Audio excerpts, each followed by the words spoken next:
Secondo giorno. Essere figli, semplicità e speranza. I figli si fidano, i figli si affidano e una madre è vicina, sempre. La vedi anche se non c'è. E noi siamo capaci di vederla? Beato è chi vede con il cuore. Nostra Signora di Fatima. I piccoli pastorelli in Cova d'Airia. In Cova d'Airia, verso le 13, il cielo si apre e appare il sole. All'improvviso, alle 13:30 circa, accade l'improbabile.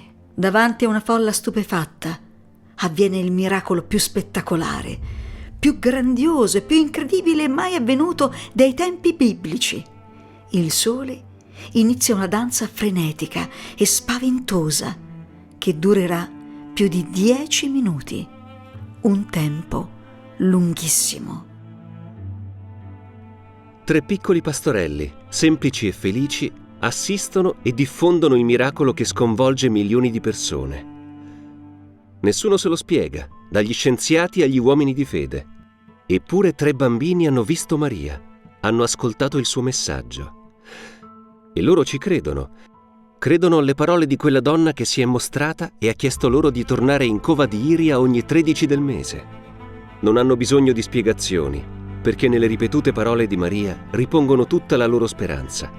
Una speranza difficile da tenere viva, che avrebbe spaventato qualunque bambino. La Madonna rivela a Lucia, Giacinta e Francesco sofferenze e conflitti mondiali. Eppure loro non hanno dubbi. Chi confida nella protezione di Maria, madre che protegge, può affrontare tutto. E lo sanno bene, l'hanno provato sulla loro pelle rischiando di essere uccisi per non tradire la parola data alla loro mamma celeste. I 3 pastorelli erano pronti al martirio, imprigionati e minacciati di fronte a un pentolone di olio bollente. Avevano paura. Perché dobbiamo morire senza abbracciare i genitori? Io vorrei vedere la mamma.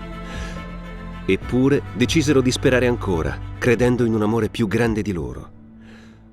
Non avere paura. Offriamo questo sacrificio per la conversione dei peccatori. Sarebbe peggio se la Madonna non tornasse più. Perché non recitiamo il rosario?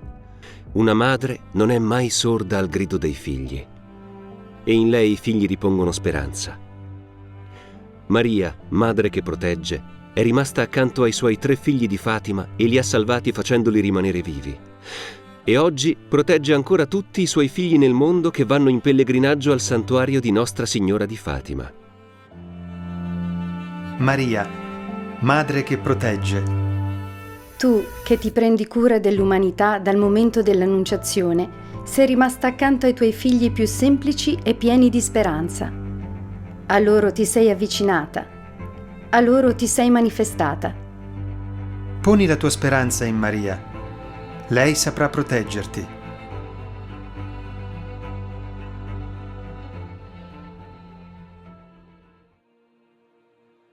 Maria Santissima è aurora di speranza, fonte inesauribile di rinnovamento. Contemplando la figura di Maria è come volgere lo sguardo verso un orizzonte luminoso, un invito costante a credere in un futuro pieno di grazia. E questa grazia è trasformatrice. Ecco, Maria è la personificazione della speranza cristiana in atto.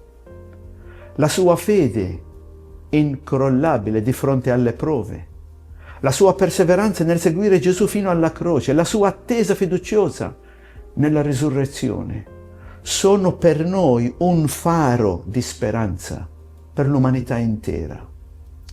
In Maria vediamo come la certezza è, per così dire, la conferma della promessa di un Dio che non viene mai meno alla sua parola, che il dolore, la sofferenza, il buio non hanno l'ultima parola, che la morte è vinta dalla vita. Ecco, Maria allora è la stella del mattino che annuncia la venuta del sole di giustizia. Rivolgerci a lei significa affidare le nostre attese, le nostre aspirazioni a un cuore materno che le presenta con amore al suo figlio risorto. In qualche modo la nostra speranza è sostenuta dalla speranza di Maria. E se c'è la speranza, allora le cose non rimangono come prima, c'è il rinnovamento della vita. Accogliendo il Verbo incarnato, Maria ha reso possibile credere nella speranza e nella promessa di Dio, ha reso possibile una nuova creazione, un nuovo inizio. La maternità spirituale di Maria continua a generare noi nella fede, accompagnandoci nel nostro cammino di crescita e di trasformazione interiore.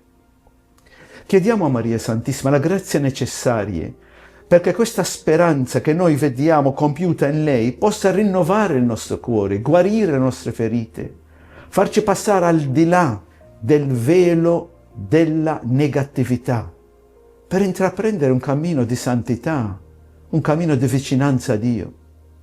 Chiediamo a Maria, lei, la donna che sta con gli apostoli in preghiera, affinché ci aiuti noi oggi, credenti, comunità cristiane, perché siamo sostenuti nella fede e aperti ai doni dello Spirito, perché sia rinnovata la faccia della terra. Maria ci esorta a non rassegnarci mai al peccato e alla mediocrità, ma pieni di speranza compiuta in lei, desideriamo ardentemente una vita nuova in Cristo.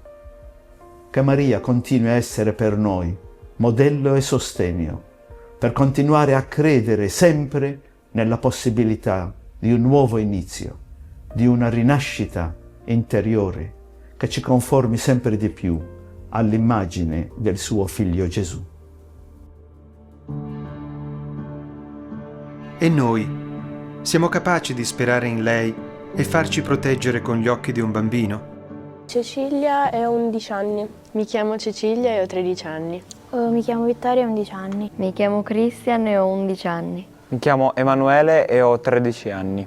Mi chiamo Vittorio e ho 11 anni. E la Madonna secondo te ti protegge?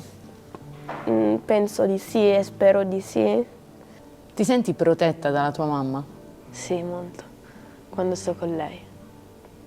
E ti viene in mente un episodio, qualcosa in cui lei ti ha protetto particolarmente? Quando ha avuto infatti quel periodo dove anche la Madonna mi è stata vicino, anche lei mi è stata molto vicino. Mi ha aiutato molto, mi ha fatto cambiare ed mi è stata molto vicino, sì. Me lo racconti un episodio in cui ti sei sentito protetto? Una volta eravamo in un negozio e c'erano delle persone che facevano dei maleducati e mia madre mi ha difeso e mi ha protetto. E tu ti sei sentito? Come ti sei sentito? All'inizio ero traumatizzato, ma poi ero molto felice perché mi aveva protetto. E quali sono i segreti che non racconti alla mamma? Dipende, ce ne sono tanti. Tanti? Sì, tipo quando litigo con un'amica, se è una cosa diciamo che so che non andrà a posto nel tempo, gliela racconto. Se so che può andare a posto dopo un giorno, 2 giorni, no. E perché no? Perché possiamo fare pace e non voglio preoccuparla, cioè non voglio che abbia più cose in testa di quelle che ne ha, perché ha tante cose da fare per noi. È bello questo. Ti preoccupi per la mamma. E la mamma si preoccupa per te? Sì. Sì, subito, convinta. E la Madonna secondo te si preoccupa per te? Sì, secondo me si preoccupa per tutti noi. Ma tu la senti, la preoccupazione della Madonna per te? Alcune volte sì. Me lo racconti un episodio in cui magari ti sei accorta di questo? Per esempio a nuoto, un giorno la mia allenatrice mi ha sgridata perché diceva che dovevo impegnarmi in allenamento come mi impegnavo in gara e diciamo in quel momento mi sono sentita un po' giù di morale e dopo mi sono proprio sentita lei che mi ha tirato su di morale. E se arriva qualcuno che ti vuole fare del male, tua mamma cosa fa? Mia madre è come la Madonna o mia madre vera? Cioè mia madre. Tutte e due. Se arriva qualcuno che mi fa del male, loro mi proteggono, cioè mi proteggono, mi aiutano, mi dicono cosa posso fare, oppure mi aiutano in tutti i modi. Ti senti protetto dalla Madonna?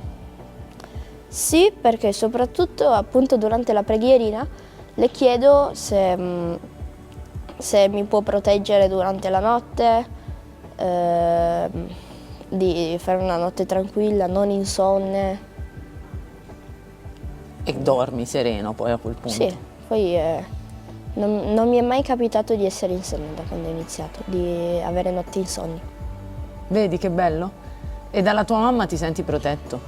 Sì, mi sento protetto quando è vicino a me, perché mi piace star con lei, quindi cioè, di solito quando ti piace star con qualcuno ti senti anche protetto da questa persona. La preghiera di un figlio scoraggiato. Maria, tu che ti mostri a chi sa vedere, rendi il mio cuore semplice e pieno di speranza. Io confido in te. Tu in ogni situazione proteggimi. Io mi affido a te. Tu in ogni situazione proteggimi. Io ascolto la tua parola. Tu in ogni situazione proteggimi. Donami la capacità di credere all'impossibile e di fare tutto quello che è nelle mie possibilità per portare il tuo amore, il tuo messaggio di speranza e la tua protezione al mondo intero. E ti prego, Madre mia, proteggi tutta l'umanità, anche quella che ancora non ti riconosce. Ave, o Maria, piena di grazia, il Signore è con te. Tu sei benedetta fra le donne, e benedetto il frutto del tuo seno, Gesù. Santa Maria, Madre di Dio, prega per noi peccatori, adesso e nell'ora della nostra morte. Amen. Beato è chi vede con il cuore,